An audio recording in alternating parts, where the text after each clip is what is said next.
Chapter 6 The Hitchhiker. Kelly jerked the car to a halt over on the weedy shoulder of the highway. She sat still, her shoulders hunched. The car ticked a few times as the engine died. It was a moment before anyone broke the silence. "What the hell was that?" Tina finally cried. Doug whistled. "Boy, I guess you really had to go to the bathroom bad, huh, Kel?" "What?" Kelly asked. "No, sorry, She banged the door open, hitting it hard with her shoulder.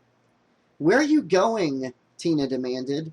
"Hey!" Miguel yelled after her, but she was out of the car already, out into the warm country air, staring back down the road.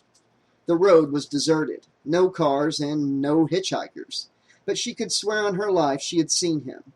Boon, standing by the side of the road with his thumb out, that familiar, devilish grin on his face. His long brown hair had hung down in a ponytail like the tail of a coonskin cap.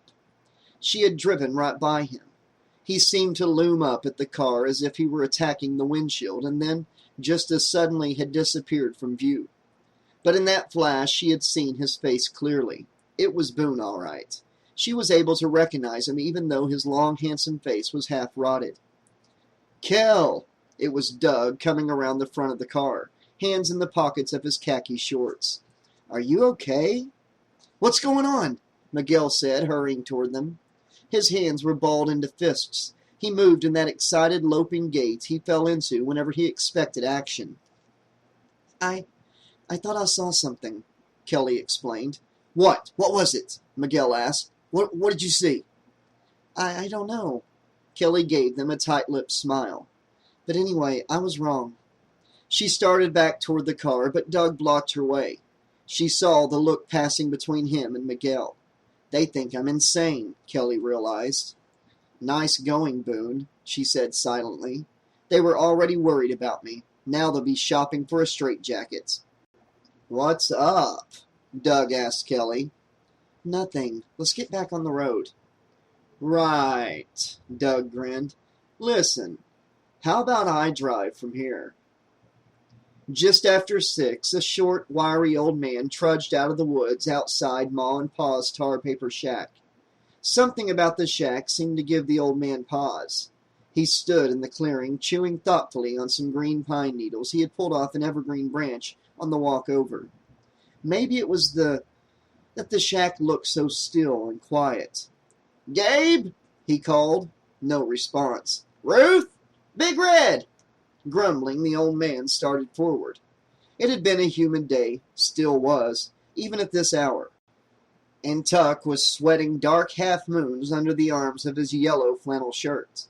He wasn't sorry he had worn the shirt, though. He liked to wear bright colors whenever he walked through the woods. He'd seen plenty of hunting accidents around Crystal Lake. Hikers, tourists, campers, bang! Shot dead just like that. Hey, the last few years it seemed like hunters were no longer aiming at the deer. Gabe was one of Tuck's oldest friends. Tuck, Gabe, and Bud Gleason had been hunting and fishing and drinking together since they were teenagers. Usually, when they'd been out on a tear the night before, as the three of them had that last night, Gabe came by Tuck's cottage to wake him the next morning. Tuck relied on Gabe for those wake-up visits. He ran a little fish and bait business out by Sawmill Road. If he didn't get out to the shop early, he missed out on any tourist who needed worms and tackle and such. Not that business had been any too good these last few years, what with the rumors. Folks said that Crystal Lake was the site of the Devil's Gateway. Tuck believed it. He knocked on the flimsy wooden door to the shack, and, still getting no response, yanked the door open. The shack was empty. The blankets on the 3 beds were neatly tucked under the sides of the bare mattresses. All looked just like it did every day. Except maybe the floor. The floor was cleaner than usual. Looked like Ruth had scrubbed the whole floor and parts of the walls with water. The wood was still drying. Tuck sat down at the table. He lifted his old legs with a groan and set his feet on their floppy, black fishing boots down slowly on one of the chairs. He sighed. Maybe he'd wait a spell. One of them was bound to show up here sooner or later. Maybe Ruth would give him something to eat. He hadn't had anything to eat today except for pine needles, and he didn't have any money on him to buy any real grub. Ruth wasn't too fond of him, but it was worth a shot. Tuck was a short little man, over 70. He wore his yellow-white hair cropped close. Still, he gave the impression of being awfully hairy, what with his white whiskers, the hair growing over his neck and out of his ears. Peeking out of the breast pocket of his yellow flannel shirt was a small bottle of gin, which Tuck now extracted. After a long pull, he wiped his mouth on his shoulder. The gesture turned his head to the side, and his glance happened to fall on the bookshelf, right over his head. He stared at it. Then he got up and stared at it some more. Something was wrong with that bookshelf, though Tuck couldn't quite place what. Well, now, hold on there. For one thing, the shelf was crooked. Tuck reached out and fixed that, but there was something else. Weren't there some cactus plants that Ruth always kept up there? Well, the plants weren't there now. Scratching his head and puzzling over these odd clues, scrubbed floor, empty shelf, Tuck headed out the shack door. He strolled down to the pig pen to say hi to the hogs before he left. He loved these hogs almost as much as that fool Big Red did. Delilah, the huge black and white sow, was waiting for him when he got there. She was chewing on something. He couldn't see what, because whatever it was all mixed with straw. Delilah stopped chewing when he reached over the fence. He started scratching the short, bristly hairs on her broad back. She stood very still, grunting softly. She watched him with her tiny, shrewd eyes.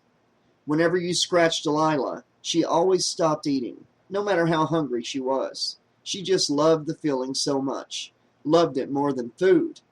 Tuck went on scratching, smiling down at Delilah. "Sweet hog," he said. "Yes, you are." With his head down, he didn't notice May, the big pink hog, as she trotted away from the water trough. A female human hand dangled by one finger from the hog's wide mouth.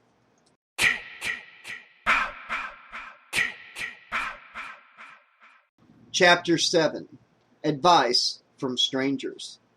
The sign Kelly had seen said 10 miles to Crystal Lake. That was a half hour ago. Since then, it seemed like they'd driven through every tiny town in northern Massachusetts twice. Finally, around 6:30, Doug drove up this hilly dirt road that led past a post office and a couple of old stores. He parked. "We're here?" Miguel asked, eagerly peering out the window. "No," Doug said, smiling genially. "We're lost, man." "Again?" Tina groaned. Kelly felt another fit of laughter coming on. The way these guys were acting, it was like classic car trip mode. And Kelly herself was worrying, in the middle of everything, whether her friends were having a good time. They were headed for a death trap, for God's sake. How much of a good time was that going to be? "Listen," Kelly said, turning to the others. "I know you don't believe me, but I promise you, things are going to get hairy. So if anyone wants to leave..." Tina looked like she was about to volunteer, but Miguel immediately said, "Forget it. We're staying, Kelly." There was a silence in the car. For Kelly, it was fear and foreboding. For the rest of them, it looked like it was mainly boredom and gloom. "So what do we do now?" Tina asked. "Just sit here all night?" "Here's someone we can ask," Kelly said, rolling down her window. Coming up the sidewalk, weaving slightly in between the two parked cars on the street, was a wiry old man in a yellow flannel shirt. He was wearing these tall, floppy fishing boots. He stopped before he got to their car, took out a half-pint bottle of liquor from his breast pocket, and had a long pull. "Doesn't look too promising," Tina commented. "Excuse me?" Kelly said as the man walked by. "Excuse me, sir? We're looking for Crystal Lake."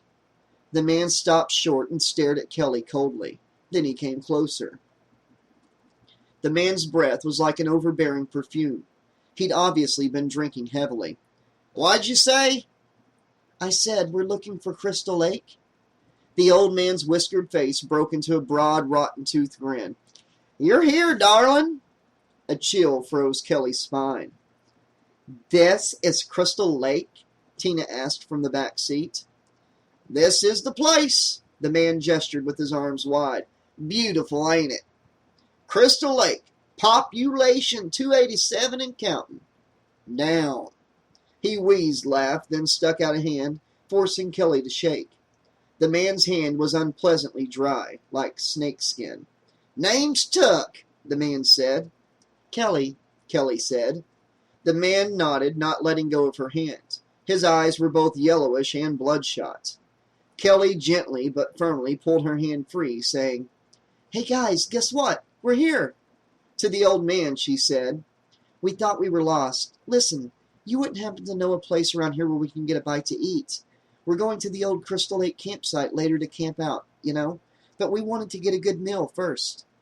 The old man backed away a few steps as if he hadn't heard right. "You're going where?" "The old campsite," Kelly said. The man laughed and shook his head. "You crazy kids want to die tonight? Is that the idea?" "Okay, Kelly," Tina said. "I think we've gotten the information we need, so..." "Because that's what that place is. It's a death camp." The man leered at Kelly wickedly. "You know how many people been killed around these parts, girlie? Any idea? If I was you, I'd turn that little car of yours right around and hightail it back to wherever you come from. Fast." Miguel leaned forward from the back seat.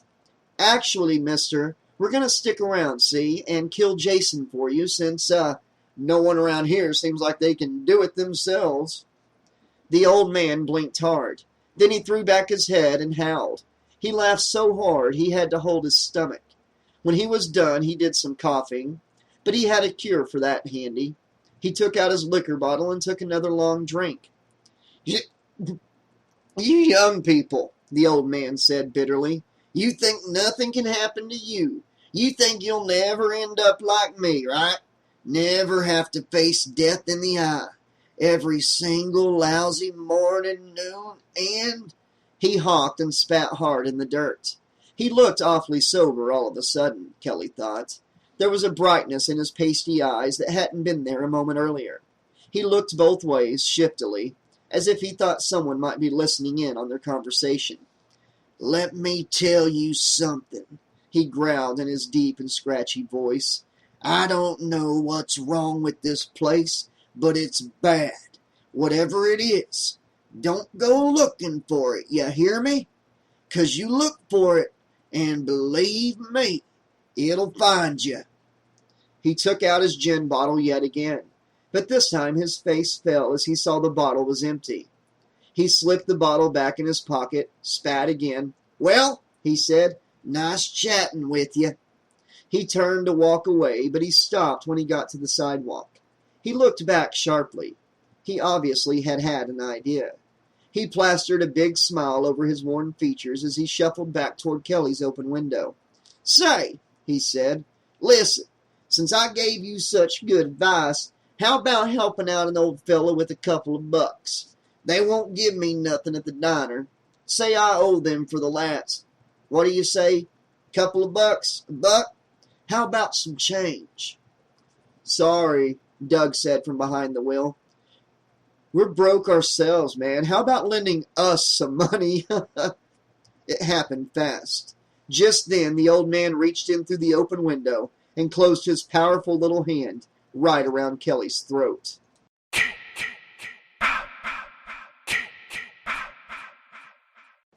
Chapter 8.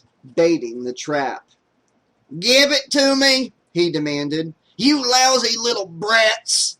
Kelly was choking. Her hands were around the old man's wrists, trying to pull his hand off, but he was surprisingly strong, and he had caught her unawares. Moving fast, Miguel lurched forward from the back seat and chopped the old man's wrist with the straight edge of his rigid palm, karate style. The man screamed and pulled his hand back. He held it against his chest. "Now back off, man," Miguel warned him. Kelly was rubbing her throat. "Are you okay?" Tina asked her. She nodded. "Yeah." Her voice was hoarse. The old man was working his hand, trying to get the filling back into it. "See what this place makes you do?" he rasped. "I'm not myself, I tell you that right now." And then he was gone, scuttling off down the sidewalk. "Well, I've seen enough," Doug said mildly. "How about we turn around and just go home?" "Good idea," Kelly said. "You guys go. I'll be fine, I promise." She popped the glove compartment and took out a blue towel, which she unfolded carefully on her lap. Inside lay a black pistol. Everyone in the car started talking at once. Tina was going on about whether or not Kelly had a license and telling Doug to take the gun away from her. Doug was yelling at Kelly to put the gun away, and Miguel was begging to see the gun up close. Instead, Kelly slipped the pistol into one of the side pockets of her jacket. "Look, guys, I may be crazy, but I'm not stupid. You think I'd take us out here unarmed?" She started to get out of the car, but Tina reached through the space between the seats to touch her arm. Her pretty face was drawn with worry. "Why'd you tell him where we were going to be staying? That's like so insane. A guy like that? Who knows what he could do?" "No way," Miguel said. "You see the way I handled him?" "Yeah," Tina said sourly. "You beat up an old man. Yay, very impressive." "I'm serious, Kelly. What's the matter with you? And you, Miguel? Why'd you go babbling all that stuff about Jason?" "I thought you said that was all made up," Miguel answered, his dark eyes sparkling. "Sure it is," Tina said. "I know that. You know that. But these townspeople don't know it. I'm sure. They're probably all inbred lunatics, going around saying Jason to them. Who knows what could happen?" "No," Kelly said. "That's exactly what I want to do." She twisted her neck from side to side. She could still feel the old man's bony fingers pressing into her soft flesh. "Do what?" Doug asked, looking confused. "I want to spread the word around," Kelly explained. Tina looked appalled. "Why?" Kelly pushed the car door open wide and put one foot out onto the pavement. "We're baiting the trap, Tina. We're baiting the trap." Big Red felt trapped in the tiny chair. He was jammed behind the desk in Uncle Tuck's fishing shop, huge hands folded on the desktop. If it weren't for his tremendous size and the white hockey mask on his face, he might have been a little boy waiting to be scolded by the school principal, which is exactly how he felt. He'd been waiting for Uncle Tuck for over an hour. He intended to tell Uncle Tuck what he had done to Ma and Pa and let Uncle Tuck yell at him and get it over with. He didn't think he could stand waiting much longer. Breathing loudly through the black mouth hole in the mask, he stared at the fancy fishing rods that lined the wall. Uncle Tuck let Big Red use one of those fancy rods each morning. Uncle Tuck was so nice to Big. He froze. He had just remembered again what he had remembered that morning. The scene in the shack. Uncle Bud and Uncle Tuck. They hadn't tried to protect him from Pa when Pa got so mad with the iron. The V-shaped cleft in Big Red's big bald head started to itch. Red tried to force himself to think about how nice Uncle Tuck had been. Uncle Tuck had also given him a heavy-duty fishing line. Said it was strong enough line to haul in the biggest fish in Crystal Lake. But the way Tuck was laughing when he said it. Maybe Tuck didn't think Big Red would ever catch anything. Maybe that was all part of the way he made fun of. The dent in Big Red's head felt like it was burning bright red. He shook himself, trying to shake away the bad thoughts. He didn't want to have any more of that hate. It would just get him into worse trouble. He sure didn't want to remember what had happened when Big Red stood quickly, letting out a low moan. He put his hands over his mask. He didn't want to see. But the images his glass eye were showing him were internal, and he couldn't block them out. He was only 12, but already he was almost as tall as Pa. He had a bushy head of bright red hair. He was all excited because Pa said he could come with Uncle Bud and Uncle Tuck on their hunting trip. At first, the trip was fun and everyone was in a good mood. But then the men had started drinking and drinking. As the day wore on, they started getting meaner, too. They didn't catch any deer, which made them angry. They said it was all Big Red's fault. Said he made too much noise whenever he walked. Big Red tried to be quiet, but then he would forget and start clapping his hands and singing. So then Uncle Tuck. Big Red started banging his head hard against the wall of the shack as he tried to drive out the memory. But the memory kept coming. It was dusk. Uncle Tuck was working to get his arrow out of the trunk of a birch tree after missing a big deer with huge antlers. "That's the last deer you make me miss, boy," Uncle Tuck said to Big Red. "You make one more noise, one more little squeak, and Uncle Tuck is going to start hunting you." Big Red remembered how confused he had felt, because Uncle Tuck was smiling when he said this, like it was a joke. So Big Red smiled too. So did Uncle Bud and Paul, but they looked mad. "You think I'm joking, don't you, boy?" Tuck asked. "I'll show you how I'm joking. Come on," he said to the other men. "Let's see if we can bag a Big Red." Uncle Bud laughed out loud. So did Paul. "No, please," Big Red said softly. He stuck out his big lower lip. "Don't tease," he pleaded. He felt a large tear roll down his cheek. Then Uncle Tuck said, "I'll count to 10, then I'm coming after you." He started counting. At the same time, he was pulling an arrow out of his quiver. Big Red ran. He had long legs, 2 real ones back then, but he was clumsy. He kept falling. He didn't get very far away from Uncle Tuck before he heard Tuck call out, 10! loud and clear. Big Red turned and stared back at the 3 men. Uncle Tuck had the arrow drawn back in his bow. He was aiming right at him. Big Red was so scared he couldn't move, and then, whoosh, thwack! The arrow struck him right in the eye. Big Red was screaming now, staggering around Uncle Tuck's fish and bait shop.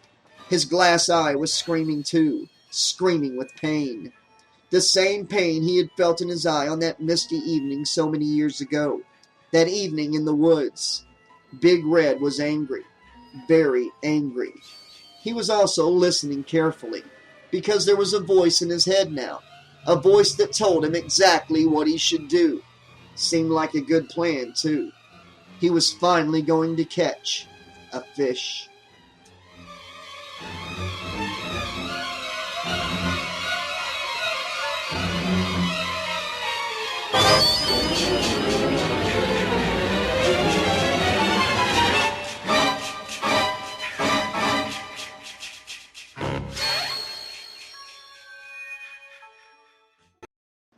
Chapter 9. Not a Living Soul. "This town sure is lively," Doug told Kelly. "I can see why you were dying to come back here." "Damn," Kelly said. It was almost 7, and none of the stores in the teensy town of Crystal Lake seemed to be open. Other than that old drunk, they hadn't run into a single living soul. Miguel and Tina had gone off exploring down the hill. Kelly could see them from where she and Doug were standing. Miguel was chasing Tina around the town flagpole. Tina was yelling at him to leave her alone. Kelly crossed her arms, trying to think, trying to figure out what to do. "Kel," Doug was grinning at her. "You want to tell me what you saw on the highway?" She shook her head no. Not only didn't she want to tell, she also didn't want to think what it meant about her sanity, that she had seen a ghost. Besides, she was willing to go psychotic if it meant she could spend some more time with her older brother. "Hello," Doug said. "Anybody home?" "Sorry," Kelly said. "I keep spacing." "Tell me about it." He shrugged, then gently punched her shoulder. "Don't worry about it," he said. That was one of the things that made it possible for Kelly to keep going out with Doug. He was easy on her. If she wanted to be remote and distant, he seemed to feel that that was her business. He loped on up the sidewalk, then stopped, looking off to his right. "Perfect," he said. He waited till she had caught up with him. He was smiling. He took her hand. "Over here." He led her into the brick alley between 2 buildings. There was nothing back there but some grass and a few broken bottles. "What?" Kelly asked. Doug was giving her that gentle look of his, the one that always made her want to pat him like a puppy. He guided her up against the wall. "What?" she asked again, but she said it more softly this time. She knew what. "You're gonna get it," Doug said. She smiled as he pressed himself up against her. He braced his hands against the wall over her head, covering her body with his. She tilted her face up to meet his. She opened her mouth slightly as his lips found hers. Then her hands, as if operating on their own, went around his neck, and her fingers worked their way into the soft curls of dark hair at the base of his scalp. The kiss felt great, like a healing balm pouring into her body through the mouth. The kiss also relaxed her, and as soon as she relaxed, she could feel it, the utter exhaustion that lurked just below the surface, ready to swallow her up. It was as if her own body were talking to her. Wouldn't it be great if she could just give in to Doug? Her body asked. Then she could rest, really rest, for the first time in months, instead of tossing and turning. Just sleep and sleep and sleep. Doug let out a happy grunt as his hand started popping the brass snaps on her jacket. And then suddenly, it all came back to her. Why she couldn't rest. She put her own hands on his chest and pushed him back. She shook her head. Not now, she said.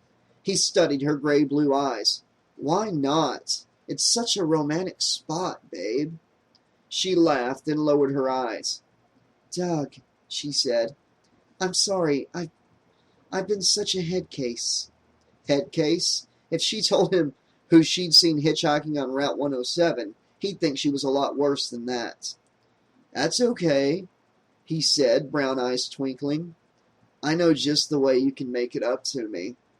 He pressed forward, leaning down for another kiss, but she held him back, turning her head so that he almost kissed the mossy brick wall. Stop, she said. Doug stopped. He backed off, shoved his hands deep into his pockets. He tried to smile, but Kelly could tell he was hurt. This was the one area in their relationship where Doug tended to be less easygoing and forgiving. Sorry, she said, but Crystal Lake is like the last place on earth that's going to put me in the mood. You can understand that, can't you? Sure. Neither one said anything for a moment. The mood was certainly shot, and Kelly couldn't help regretting it. She studied his face. You think I'm crazy, don't you? Nah, just because you want to catch some monster? That stung. Kelly knew that Doug didn't believe the whole Jason business. It made her feel awfully alone. You'll see, she said. Once this is over, you'll... Uh-huh. I'm serious. When I'm happy, I'm like a wild woman. Right. I'm telling you, Doug. Before Boon, She stopped, looked down. She couldn't go on. I know, Doug said irritably. Before your brother's accident, you were just this happy-go-lucky love machine. But as luck would have it, it's only when you're around me that you're cold as a fish. This was so insulting that it almost helped her, like a slap in the face that brought someone out of a state of shock. Talking about Boon had almost started her crying. Now her head cleared and she looked at Doug levelly. I didn't ask you to come up here. You can go home any time you want. Great, Doug said. That's a big help. He stomped out of the alley. Kelly pushed off the wall with a sigh. Out in the street, she found him kicking around a dented Dr. Pepper can. Kelly called down to Miguel and Tina, who looked like they were now having a big argument of their own. When the two teenagers heard Kelly yelling, they both peered up the hill blankly, like they had forgotten all about her. No luck? Miguel asked as he came up the hill. No luck whatsoever, Miguel, Doug said with an angry glance at Kelly. Good, Tina said, and then to Kelly she said, Had enough? She looked back at Miguel and added, I know I have. Great, Kelly thought. Everyone's getting along just beautifully. There's got to be something open, she said. She turned and walked farther up the hill. I seem to remember that there was this... She stopped short. A few buildings up ahead, a door had just opened. A policeman came out. He was a big, huge fullback of a guy with a bristly black mustache.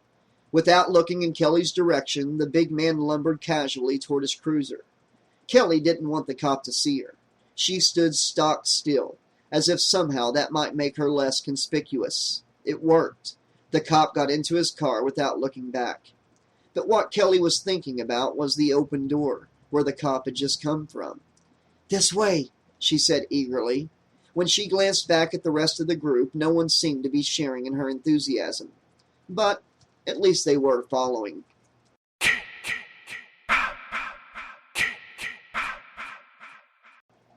Tuck kept grumbling to himself all the way back to the fish and bait. Darlene, that buxom new waitress at Denny's Diner, really needed to be taught a lesson or two.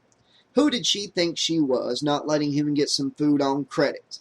And those lousy rich kids in the Volvo, Taurus, Flatlanders, so high and mighty, wouldn't lend him a dirty nickel. His stomach rumbled angrily.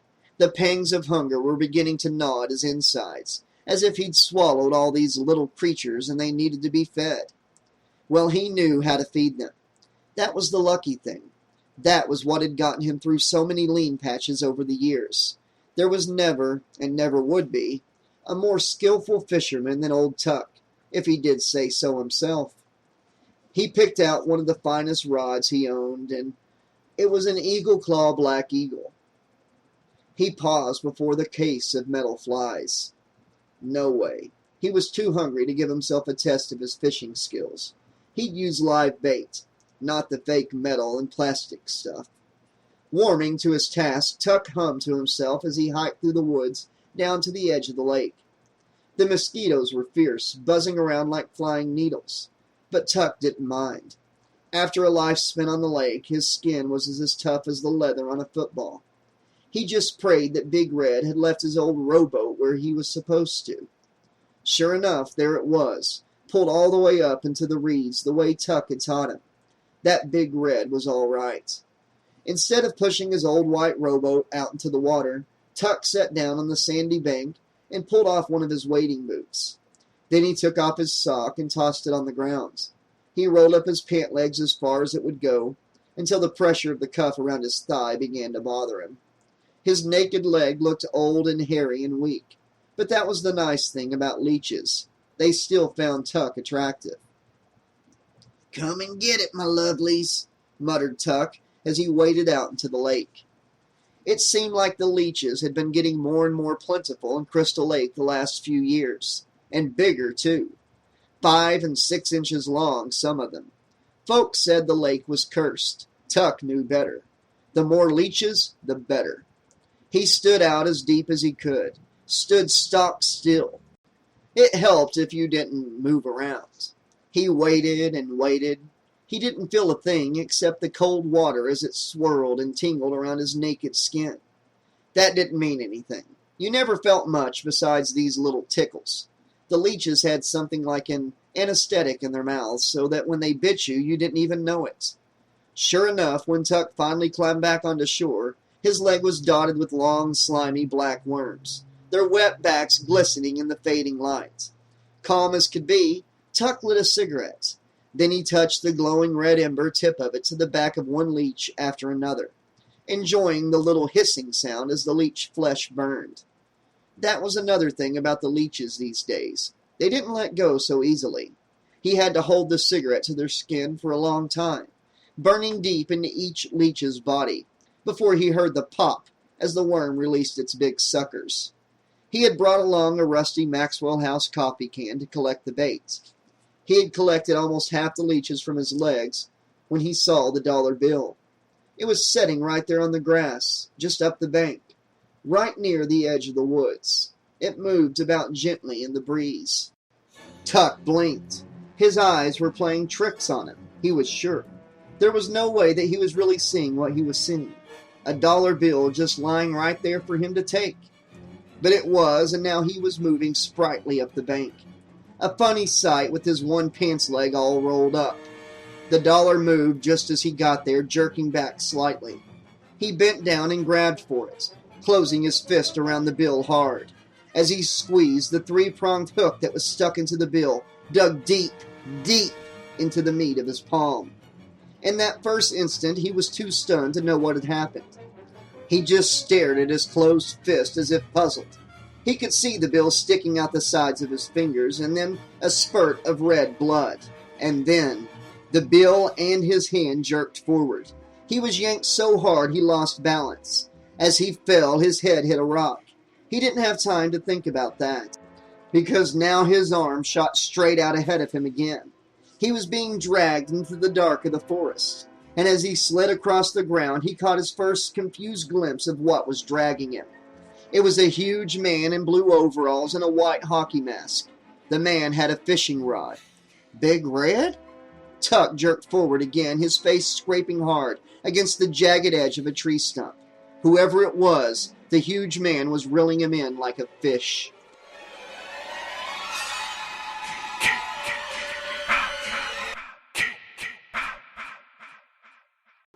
Chapter 10. Denny's Diner. The plastic sign hanging in the door of Denny's Diner said, "Welcome." Kelly pushed the door open, jangling the bell. There was no one inside. The diner was small, just a few white square formica tables pushed up against one wall. Along the other side ran the counter, its 5 metal stools all had old red leather cushions. Overhead a metal fan spun soundlessly, but nothing in the room seemed to be moving, not even the air. Everything in the place, from the hand-lettered signs on the walls to the scallop-edged paper placemats, looked old and dusty, something out of the 50s, not the present. "Hello?" Kelly called. She had the unpleasant feeling that everyone might have cleared out of Crystal Lake just before she arrived, upped and run, with the instincts of animals before a hurricane strikes. "Great. No one here," Tina said. Yup," Doug said, scratching his head and doing a backwards yokel act. "It sure is mighty quiet-like, but looky here. Looks like victuals." With Tina laughing and applauding like he was the funniest man she'd ever seen, Doug did a silly bow-legged walk over to the counter, where a plastic tray was laden with a pyramid of chocolate-glazed donuts. He lifted the tray's dome lid and was reaching for a donut when, "Gotcha!" said a voice from the kitchen door. The waitress, who looked to be about 30, had wavy red hair, and her lips were lipstick to match. She was wearing a tight pink uniform that seemed to be having trouble staying on over her curvy body. The buttons on her ample chest looked like they were about to pop. So did Doug's eyes. The waitress was chewing a big wad of lime green gum that kept appearing between her full red lips as she moved it from one side of her mouth to the other. "What can I get you, young folks?" "Wow," Doug said admiringly. "Before I saw you, I thought I wanted a donut, but now—" He let the idea trail off. "Oh, now you," the waitress giggled behind a hand that had a ring on every finger and bright red polish on every nail. Doug asked, "You still serving?" Watching Doug flirt, it made Kelly's heart sink right down into her hiking boots. He's got to just be getting me back for being so cold in the alleyway, she told herself, but it didn't help. "Well, now," the waitress said, "the cook's gone home, and I was just about to close up. But if you're hungry, I'll stay open." More giggling. "I can cook for you myself." Doug stared at the waitress for a moment, then he whistled. "My friends," he told the group, "I think our trip is looking up."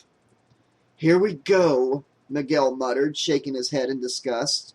He started pacing up and down the diner, doing these loud stretches, crackling his joints. "Now we'll be here all night," he grumbled. Kelly slouched down into a seat at one of the tables along the wall. Her heart was pounding. All she could think was, he's doing it right in front of me. Throughout the years, she'd had people warning her about what a flirt Doug was. But Doug had promised her he would never cheat on her, and she had believed him. And she'd never even caught him flirting, not really. Now, for the first time since she and Doug had started going out, she realized just how much it meant to her for Doug not to betray her, ever. Doug gave Kelly a sideways glance as if to make sure she was watching. Then he told the waitress, "Where do we sit if we want to be sure you wait on us?" More high-pitched giggling from the buxom woman. "Oh, well, now, as you can see, we're kind of empty, so anywhere you like." Tina pulled on Doug's hand, pulling him toward Kelly's table. "Come on," she told him in a low voice. Tina didn't seem to like Doug's flirting any more than Kelly did. Kelly's eyes zoomed in like a telephoto lens on Tina's tiny hand, holding Doug's.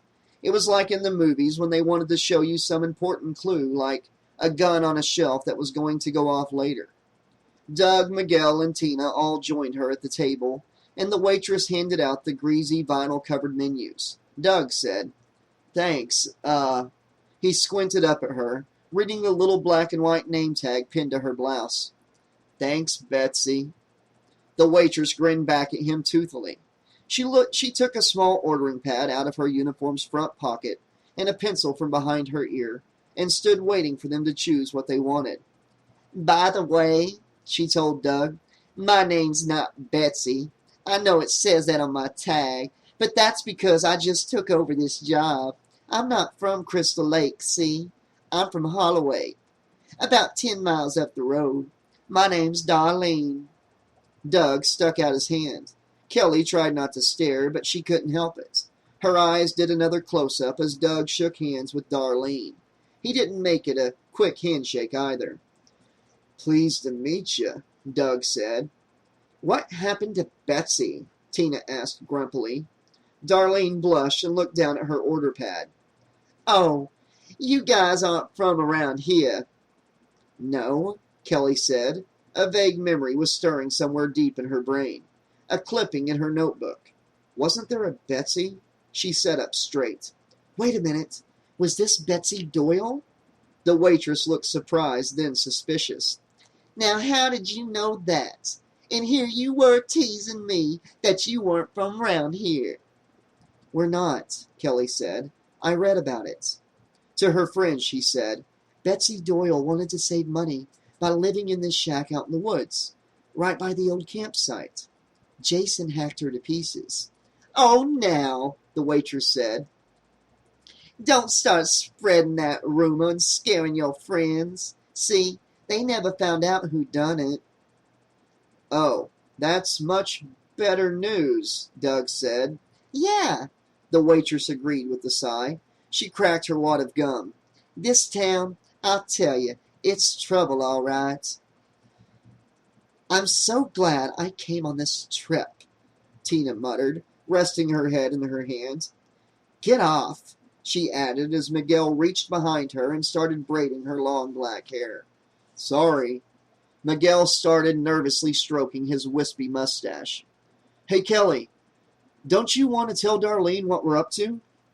One thing Miguel was not was subtle. Kelly had wanted to drop the information into the conversation casually. So much for that. She told Darlene where they'd be staying and why. Darlene cut a quick glance at Doug, but then her face went all bored and blank. That's nice, she said. Nice, thought Kelly. After what they had just been talking about?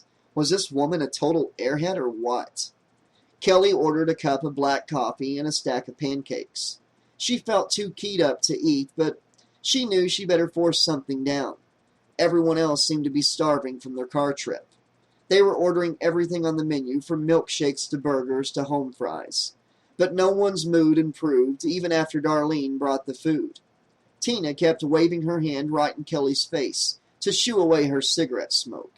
Miguel kept drumming the tabletop with both hands. Cut it out, will you? Tina asked him. You're making me nervous. Miguel laughed, but his smile looked fake. Nervous, huh? I told you guys she was scared. Tina didn't bother to answer. To Doug, she said, He's driving me crazy. Hey, Miguel, Doug said casually. You better lay off her, man. We can't have two crazy people on this trip, right? Thanks a lot, Kelly said. She tried to smile, but it was as if the sides of her mouth wouldn't go all the way up. You're welcome, Doug said, as usual. He had no problem smiling. He looked down at Tina's hand, the one she wasn't eating with, which was resting on the speckled Formica tabletop. Hey, he said, that's a beautiful ring. It was a nice ring, silver with a snake's head biting its own tail. But Kelly knew that. Doug couldn't care less about it. His compliment was just an excuse to pick up Tina's hand, hold it, as he admired the jewelry. Tina blushed. Hey, Miguel said. Doug let go of Tina's hand, then picked up his fork and lifted another heaping helping of mashed potatoes, gravy, and peas towards his mouth. I've also got this silver pendant that you might like, Tina said, unbuttoning the top button of her lacy white blouse. Doug's fork froze in midair. Hey, Miguel said again. louder this time. I'm just showing him, Tina said. She lifted out the pendant, and Doug leaned right across the table to stare at it, which meant he put his face about an inch from Tina's. Kelly felt the waves of heat rolling over her body from head to toe. This was the last thing she needed right now. Doug, she said softly. She added a silent, please, saying it only with her eyes. He looked at her blankly, but he sat back. God, Tina, what is it with you? Miguel said to Tina, glowering. What is it with you? Oh, that's real mature, Tina. Kelly groaned. Her hands went to her head. All at once, the pain was knifing into her.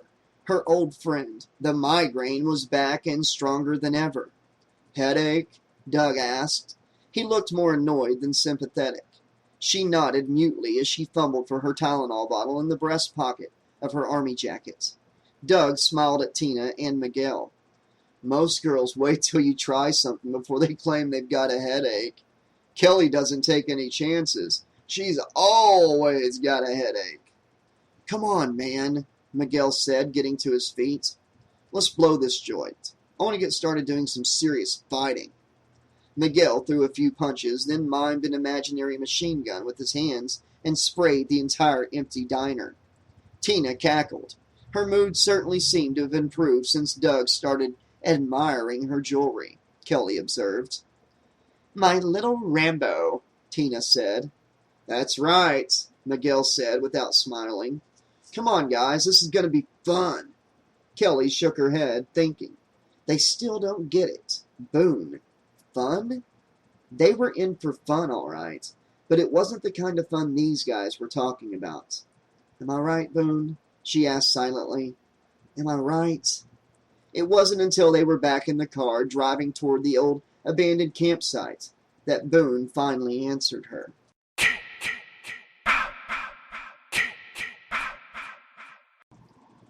You're right, Kel, Boon said sadly. They don't know what they're in for.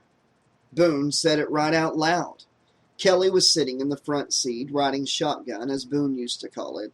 At the sound of her brother's voice, a voice so familiar, she turned around fast, which meant she stuck her face right into Tina's face, since Tina was sitting right behind her and leaning her head on the back of Kelly's headrest. Tina gasped, What's the matter with you? Scared! Scared! Tina's scared! Miguel cried. Then he laughed wildly. Heh, heh, cool. Heh, heh, yeah, cool. Heh, heh. Would you stop with that Beavis and Butthead shit? Tina shouted at him. I'm sick of it. Kelly wasn't listening. She was staring at the tall 21-year-old with the brown hair who was squinched into the back seat between Miguel and Tina. Boon was grinning back at Kelly with his half-rotted face. That's right, Kel, he said. They can't see me. They can't hear me. But you can. Can't you, Kel? She nodded slightly, tears welling in her gray-blue eyes. She didn't feel like she was going insane. She just felt so glad to see him, and so sad at the same time. She smiled and mouthed the word Boon. Well, Boon said with that cocky grin of his, aren't you going to say something? I mean, it's been a while, you know. Yes, Kelly said out loud. It has. Tina stopped in the middle of her argument with Miguel and gave her a look. Yes, it has what? Tina studied Kelly's face. What are you looking at? Tina snapped her fingers in front of Kelly's face, breaking her concentration. Kelly shook her head, turning to focus on the pretty girl. Then she looked back at Boone, but he was gone. Guys, Tina said, I think Kelly's gone bye-bye. Gone bye-bye? Doug said from behind the wheel. Tina, I hate when you throw around those big psychology terms and try to impress us. Seriously, Tina said. Kelly, I think you really need help. Oh, I know I do, Kelly said with a limp smile. She kept glancing back at the empty space on the back seat where Boone had sat. Now there was only the silver buckle of an unused seat belt and a squashed box of Kleenex that Miguel had sat on. Her brother had left her again. I'm not kidding, Tina said. I think if you're not careful, you could be heading for a total breakdown. I think you're right. Kelly agreed softly. She turned back in her seat, staring straight ahead at the dirt road in the woods. Doug was driving along this bumpy dirt road. This road was narrow. It looked as if the thick woods were slowly pressing together from both sides, trying to suffocate them. Low-hanging branches kept smacking the windshield or tapping the roof, like the fingers of monsters trying to get into the car. "What's the matter with you?" Miguel said to Tina. "Why do you keep picking on her?" "I'm not picking on her. I'm telling her the truth. I'm concerned." "Right," Miguel said. "Look, she stays up half the night. She doesn't eat. She smokes. She goes off into the woods." We're all going off into the woods?" Doug chimed in amiably. "These are symptoms," Tina insisted. Kelly slumped against the window, trying to keep her face hidden. She was crying again. Boon had been in the car, spoken to her. If only she'd spoken to him more, maybe he would have stayed. "Turn left here," she directed Doug, trying to keep the sound of her crying out of her voice. And right." She didn't know how she remembered the way, but she did. And 2 minutes later, they drove up to the old abandoned cabins of Camp Crystal Lake.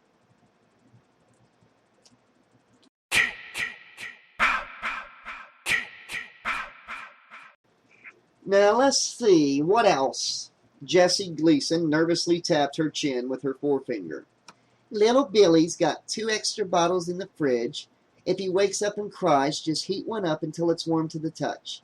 You know, when you drop some on your wrist. Well, what am I saying? You know what to do, right?" "Sure," said Bud. The old man was sitting at the kitchen table of his son's large wooden frame house in the woods, trying to seem like he was paying attention as his daughter-in-law went through her endless instructions. His son, Bud Jr., lived in the heart of the woods outside Cranville, which was an hour-long hike through the thick woods from Crystal Lake. Bud had spent the whole day lying around his shack, waiting for his old drinking buddies, Gabe and Tuck, to show up. When they still hadn't shown by evening time, he couldn't take it any more. He had left them a note saying where he'd be, then trekked over to visit Bud Jr., hoping for a handout or at least some food. He had gotten the food, but if he wanted any money, his son had told him he would have to work for it. The nerve! The gall! Why, the very house he was sitting in, Bud had helped his son build it. So had Gabe and Tuck. But now Bud Jr. wanted him to babysit. Babysit! It had come down to this. Jessie was droning on. "Cassie and James can watch TV until 9, she said, "but nothing too violent. That stuff warps their minds, if you ask me. And at 9 sharp, they have to go to bed. They'll mind you if you tell them what to do, but you have to be firm." "I'll be firm," Bud said. He noticed that his hands were shaking slightly and set one hand on top of the other. Jessie stared at him intently. He tried to meet her gaze. Bud knew he wasn't looking so well. He wasn't feeling so well either. He hadn't had a drop to drink since last night. When he had looked at his face in the jagged piece of glass he used for a mirror in his cabin, his old crumpled face had had this haunted quality. "You're okay with this, right?" Jessie asked. "Sure," Bud said. What did she want him to say? Jessie smiled, apparently relieved. "It's just so great for me and Buddy," she said. "We almost never get to go to the movies." Bud forced himself to smile back, and the worry lines in Jessie's forehead finally eased. She was worrying about the wrong thing. Out in the woods, Big Red stood watching the whole scene, breathing noisily and heavily through the round mouth hole in the mask. Bud Jr.'s house was a 2-story wooden building with a porch deck that jutted out into the woods. The porch was off the kitchen, and through the yellow-lighted square of the kitchen window, Red could see Uncle Bud sitting at the table. He could see Jessie talking to him, smiling at him, waving her hands. It was like watching a show on TV. Big Red slowly turned his massive head. He could see into the living room as well. Could see Bud Jr. locking up the liquor cabinet, glancing around nervously, then pocketing the key. Big Red shifted his huge weight back and forth on his big bare feet, one real, one hard blue lucite, as if he had to go to the bathroom bad. He was in so much trouble. He was in twice as much trouble as before. He counted the deaths on his huge, thick fingers. First Pa, then Ma, then Tuck. Why, that was 5 whole murders. Uncle Bud was the only person he knew that he could go to for help. Pa had always said that if Big Red got lost or in trouble, and Pa wasn't around, he should look for Uncle Tuck or Uncle Bud. Pa said he could trust these 2 men with his life. But what about... Big Red stomped his real foot down hard, trying to block out the bad memories. It hurt stepping down hard like that on the pine cones and burrs and pebbles. But Red didn't care. The important thing was that he wasn't going to think about those bad memories, wasn't going to lose his temper and be a bad boy ever again. A few minutes later, there was a loud motor sound. Then a pair of headlights beamed into the woods, only a few yards from where Big Red stood. And then the lights and the motor's sound receded, and he caught a glimpse of Jesse and Bud Jr. driving away. Still, Big Red waited. Finally, he realized the coast must be clear. He started forward, picking his way through the brush and deadfall of old branches. He climbed up the steps to the porch deck and peered in through the screen. He could see Cassie and James, the 6- and 4-year-olds, sitting in front of the TV. They looked so cute in their PJs, their hair all wet and combed from the bath. Big Red slid the door open and stepped inside. Cassie and James turned around. Their mouths dropped open. They jumped to their feet. "Big Red!" squealed Cassie with delight. "You're wearing a mask?" James yelled. He giggled. "He's a monster!" Cassie said, clapping her hands. Big Red had forgotten about the mask. Before the bad trouble started, he had loved playing with these kids. Monster was their favorite game. They would make Big Red chase them throughout the house, and when he caught them, he would tickle them all over. He loved that game, but he didn't have time to play with the kids now. He had to find Bud. He strode into the room. "Run!" Cassie shouted, pulling James along with her. "It's the monster!" Big Red stomped through the living room into the kitchen. No Bud. The 2 kids were really getting into the game. Every time he came into another room, Cassie and James would scream again, as if he had found them, and then run. Red clomped up the front steps, the kids falling all over themselves and giggling hysterically as they tried to climb the stairs backward and stay out of his way. Where was Bud? Where? Big Red was sweating heavily now. He was getting desperate. What if Bud had left in the car with Jesse and Bud Jr.? Red tried the parents' bedroom, then the kids' bedroom. When he flicked on the lights in the baby's room, little Billy started crying in his crib. Oh no, thought Big Red. Now he had done another bad thing. He picked up the baby and tried to quiet it, rocking him gently in his arms. The baby was a sweet little thing in diapers. He was bald, just like Big Red. James and Cassie were tugging on his free hand, trying to get him to swing them around when he heard it. From down in the basement, the first sharp whine of the chainsaw.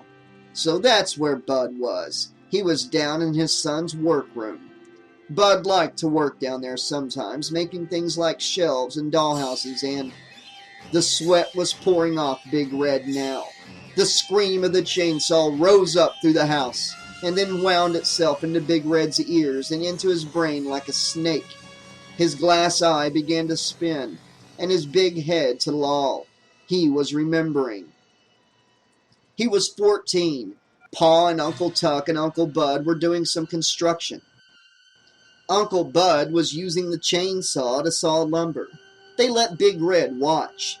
Big Red wanted to use the chainsaw. He begged and begged. But Ma told Uncle Bud that he must not let Big Red touch that dangerous machine. And Bud obeyed. But then Ma had to go to town, and by then Uncle Bud and Tuck and Pa had done quite a bit of drinking. They even let Big Red drink some. He drank a whole bottle. That made them laugh real hard, but it made Red feel all woozy and sick. And then an amazing thing happened. Uncle Bud said Big Red could try the chainsaw after all. But he'd have to be quick about it, have to do it before Ma got back. The accident happened as Red cut his very first piece of lumber. He sawed cleanly through the lumber and his leg. Right now, James and Cassie were clinging to his artificial leg, like they were trying to pull it off, and the baby Billy was still bawling in the crook of his arm. And Big Red was mad all over again. So mad his chest was heaving up and down with the force of the awful feeling. Usually he had trouble maneuvering his artificial leg, but right now the leg was feeling hot and powerful, like it could do more than a human leg could. Sure enough, he let out this amazing kick with his artificial leg that sent James and Cassie flying against the wall. They just sat there for a second, staring up at him, dazed and surprised. They had been laughing so hysterically. Now their laughter ceased. In its place came tears. In fact, all three kids were crying now. And it took all of Big Red's willpower not to throw Billy against the wall and break him like a toy. Instead, he forced himself to drop the crying baby back in his crib. Then he headed out the door and down the stairs. He had to turn his big feet all the way outward like a penguin to fit them into the narrow steps.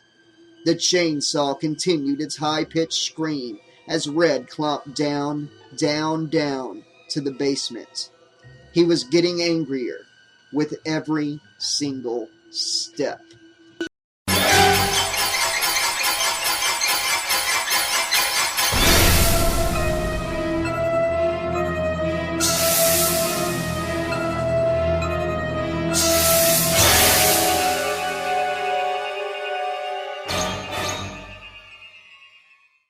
Okay, this has been chapters 6 through 11 of Friday the 13th, Jason's Curse. I hope you've all enjoyed this supersize upload tonight. We're knocking this book out pretty fast. We've only got about 80 pages to go. So about 3, maybe 4 uploads at the very most, but probably around 3 uploads until we're finished. What do you guys think of the book so far? I know a lot of you have listened to Mother's Day first since it's book number 1. And you know the backstory about Boon and everything from the first book and Carly. Let me know what you think of these characters, and also, what do you think of Big Red? He seems to be fighting this whole Jason possession thing as hard as he can, and I think it's because he's got the mind of a child. The more simple-minded thing is making it harder for Jason to attach to him, although Jason himself was pretty simple as well. Also, I think it's of note to say that at first, he wanted to hurt those 3 kids, the baby and the 2 kids, and he did kind of hurt 2 of them, but he didn't kill them. But when he saw how angry he was getting, he forced himself to put the baby down and walk away. I think that fits with how Jason is. Jason doesn't kill kids. I just don't see that. You know, even in part 6 in the movies. In Hate, Kill, Repeat, he left those 2 kids to live. So yeah, let me know what you guys think of the story so far and what you think about it going forward. Also, let me know what you think of the new animated intro. I am very pleased with it. I think the animator did a great job on it, and I will be posting his Vimeo page in the description below from now on. He does some really good work. Check it out. It's Alberto Merida, a really awesome guy, and if you ever need any animation work done, check him out. Alright guys, until next time, this has been your friendly neighborhood 80s slasher librarian saying, thanks for listening, and you want it darker?